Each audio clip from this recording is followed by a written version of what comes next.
Hello guys, welcome to Generation Unravel. In this video I'm going to be showing you how you can hide the search bar on search box on your taskbar. So if I head over to my search bar taskbar, I would see the search here and just click on it, and then you'll find the search box over here. Now in Windows 11 you can't really remove this thing, but what you can do is you can remove this thing.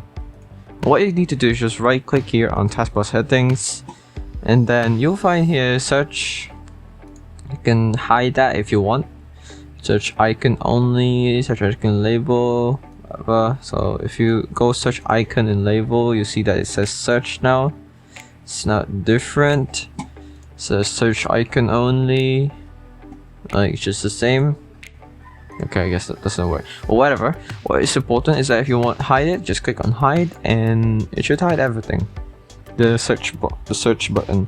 And if you want to reveal it without having to go here again, you can just press the start key on your your keyboard, and it should appear, because of course the search bar will always be a part of Windows no matter what you do. That's it. That is how you hide your search. I hope this video helped you. Like, comment, subscribe if it did. This is Generation Unravel. See you in the next one. Bye bye.